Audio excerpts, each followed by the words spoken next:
toi! Aujourd'hui, je suis là pour te parler de mon expérience en tant que championne bikini. Très souvent, je reçois des questions sur non seulement la catégorie bikini, mais également sur mon expérience. Et je me suis dit que ce serait plutôt sympa de te faire une petite vidéo où je te raconte un petit peu mon parcours et mon expérience de la catégorie bikini en tant que championne. J'ai commencé à m'entraîner il y a maintenant 6 ans, comme tu dois certainement le savoir si tu as vu la vidéo Mon histoire, pour me remettre en forme, pour me sentir mieux, pour être en meilleure santé. Et quand je suis passée en salle de sport, j'ai rencontré un grand champion français, quintuple champion du monde, Thierry Pastel. Je vous mets une petite photo. Voilà. Thierry Pastel, qui a été mon mentor à mes tout débuts en salle de sport, qui m'a appris la grande majorité des techniques que je connais et qui est vraiment quelqu'un hors du commun. C'est un champion, c'est un quintuple champion du monde. Et alors moi, personnellement, ça m'a frappé quand je l'ai rencontré. Le fait qu'il ait été le plus loin possible au sein de sa discipline, c'est quelque chose d'assez incroyable. Et quand on fait face à un champion du monde qui nous transmet sa passion et qui parle de sa discipline avec passion, c'est super contagieux. À l'époque, je m'étais intéressée un petit peu à la catégorie bikini, qui en était pas à ses tout débuts en France, mais bon, ça faisait pas longtemps que ça avait commencé. Et j'ai vu les championnes américaines, j'ai vu les championnes IFBB à l'époque, et je les ai trouvées vraiment sublimes. Elles l'étaient. On remonte là à 2013. Je ne saurais plus te dire exactement le nom des championnes, mais elles étaient magnifiques, et l'esthétique de la catégorie m'a vraiment beaucoup plu. À l'époque, j'en savais pas plus dessus. Je ne savais pas qu'il y avait différentes fédérations.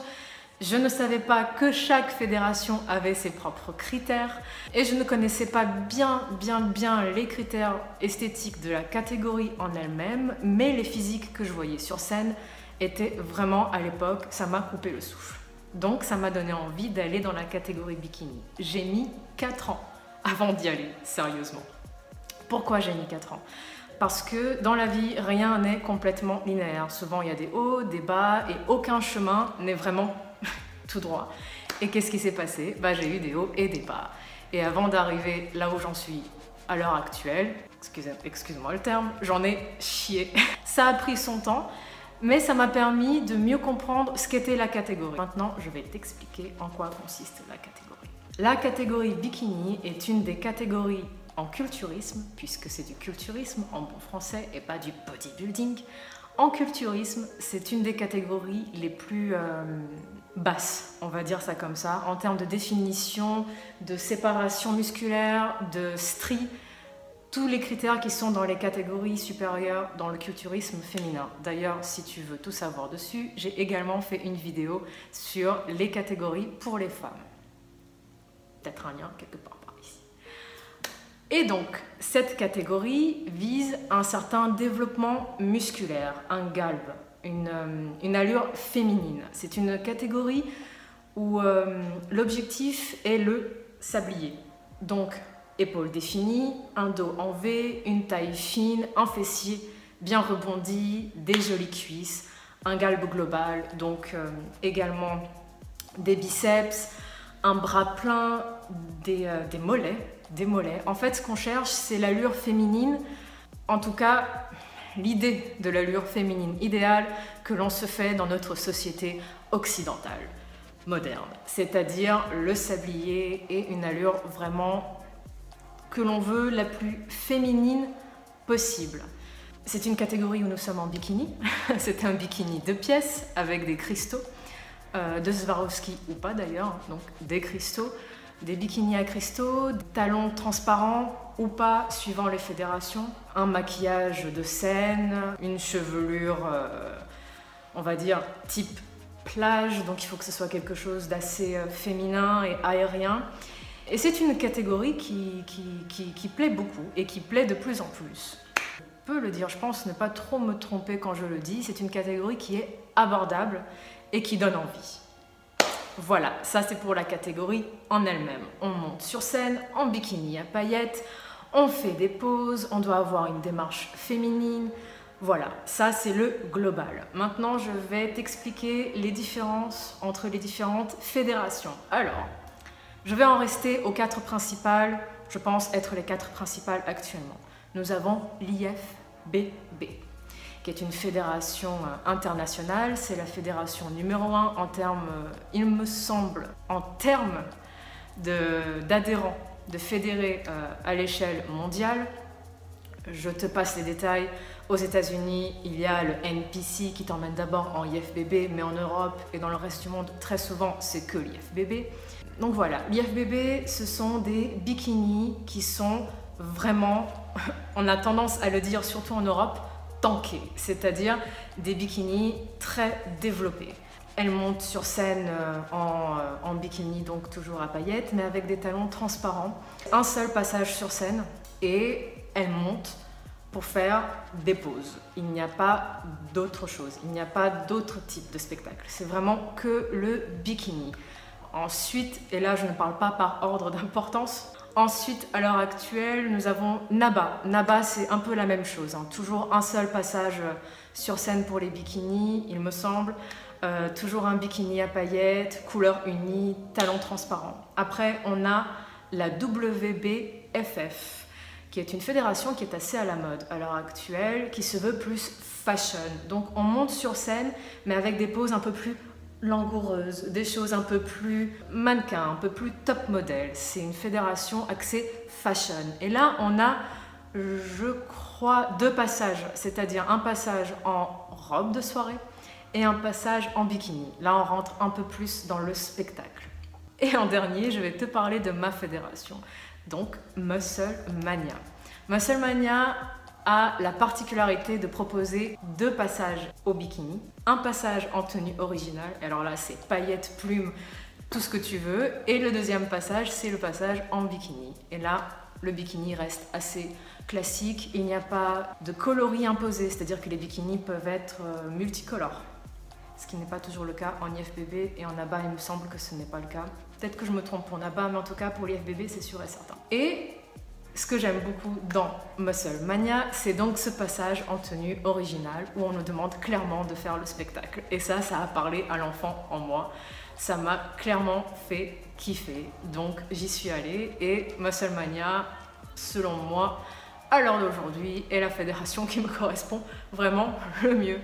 Parce qu'il y a ce challenge du côté scénique. On ne monte pas sur scène qu'en bikini à paillettes pour faire 3 tours vite fait et partir. On a plus l'occasion d'exprimer sa créativité et c'est ce qui me plaît. Tu vois, il y a différentes fédérations avec chacune leur propre particularité.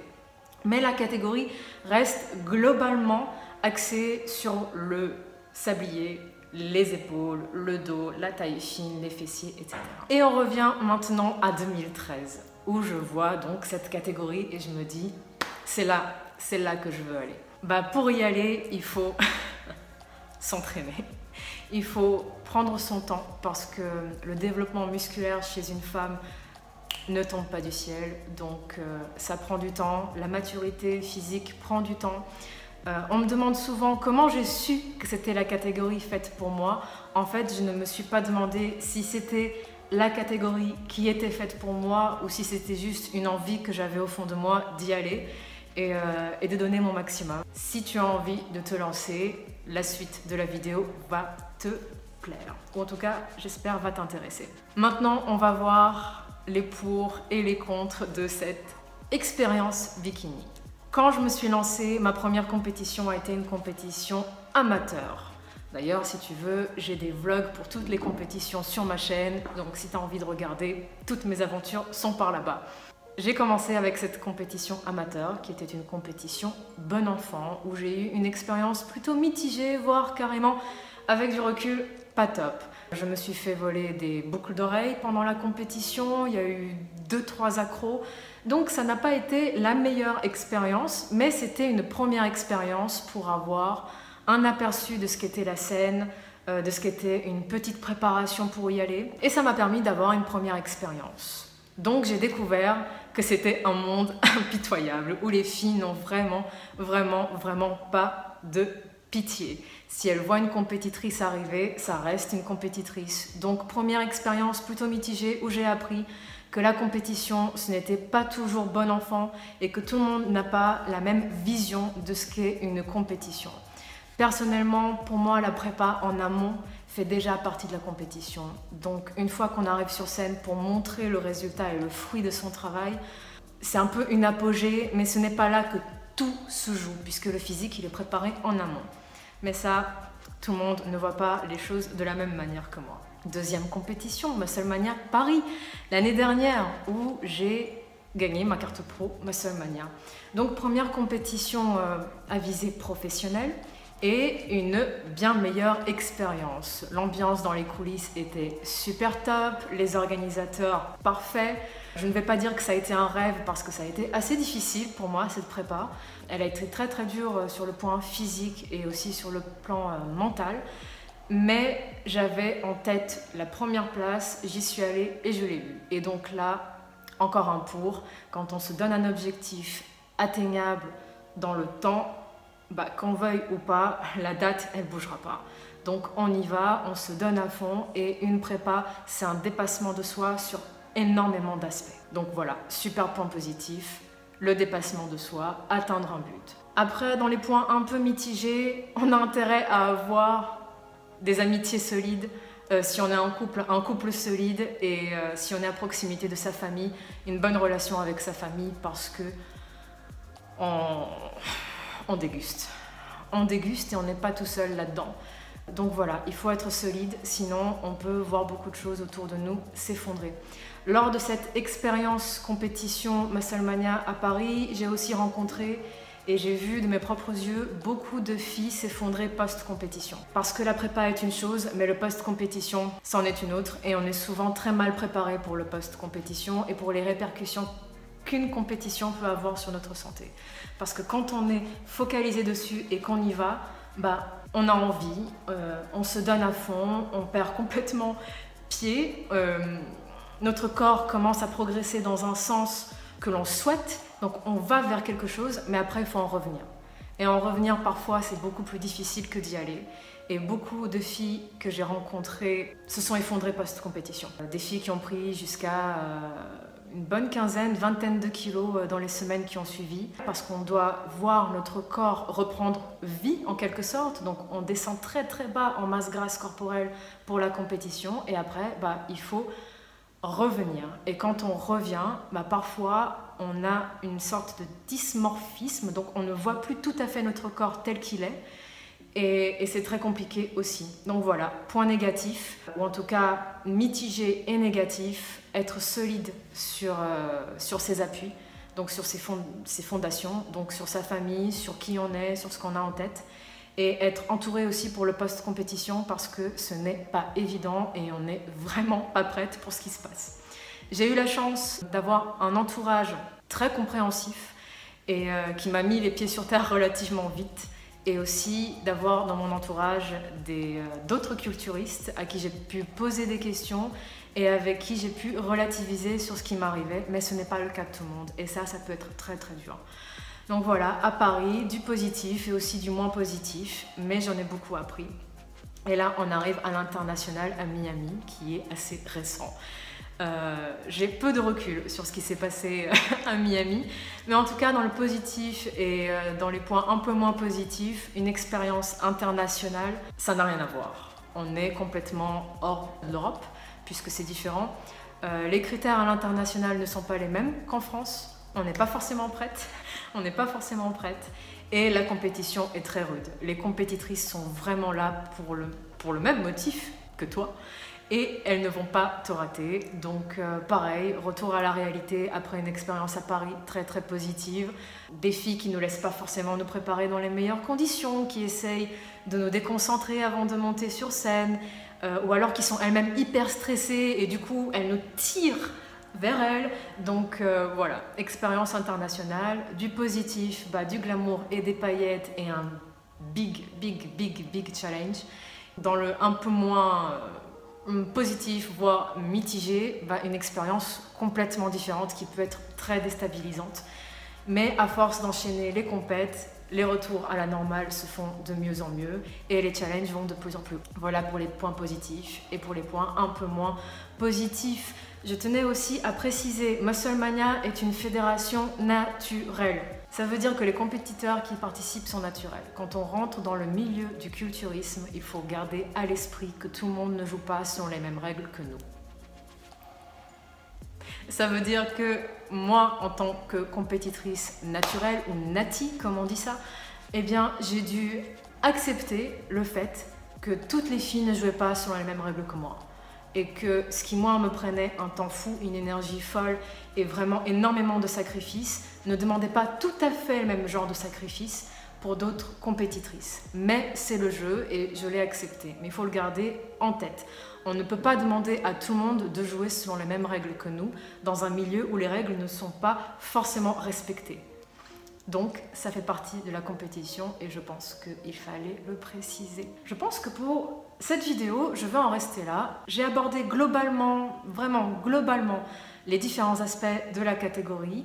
J'espère que c'est beaucoup plus clair pour toi et que tu as aimé cette vidéo. Si tu as des questions surtout, n'hésite pas à les poser en dessous. Je réponds toujours au maximum de questions.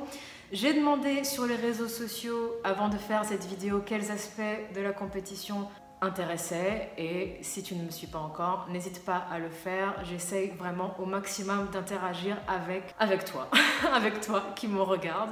Donc voilà, j'espère que la vidéo t'a plu et je te dis à la prochaine pour un prochain sujet. Salut.